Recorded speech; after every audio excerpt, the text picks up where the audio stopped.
Today I'm going to be analyzing the movie The Joker to see if the narrator, Arthur, is truly a reliable or an unreliable narrator. First, let's discuss what a narrator really is. A narrator is an individual who uses written or spoken language to convey a story of events or experiences.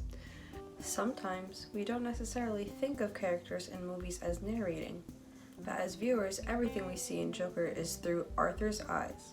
When he gets lost, we get lost too.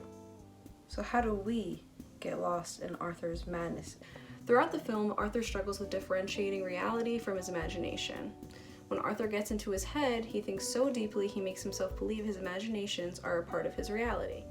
The viewers watch Arthur cry in a makeup mirror while forcefully creating a smile on his face. This scene gives the viewers an exclusive view of what he's really feeling on the inside. Another piece of evidence that shows that Arthur went too far into his imagination is when he pictured himself at the Murray Franklin show while he was actually watching it on his television at home with his mother. He went so deep into his thought that he imagined Murray calling him out of the crowd and having a full conversation with him.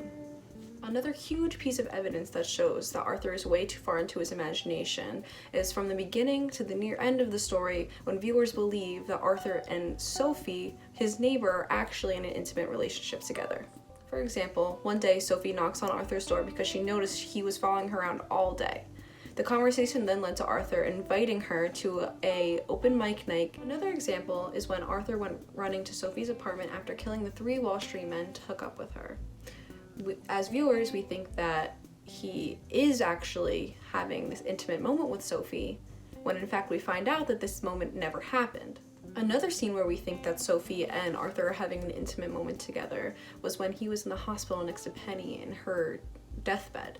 In this scene, we see Sophie comforting Arthur as they sit next to Penny, because Arthur realizes the relationship involving these intimate moments were all in his head.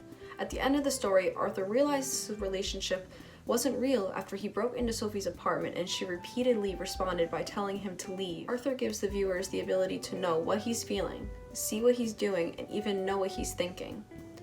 Since Arthur gave the viewers these abilities, it made the story a bit confusing to follow.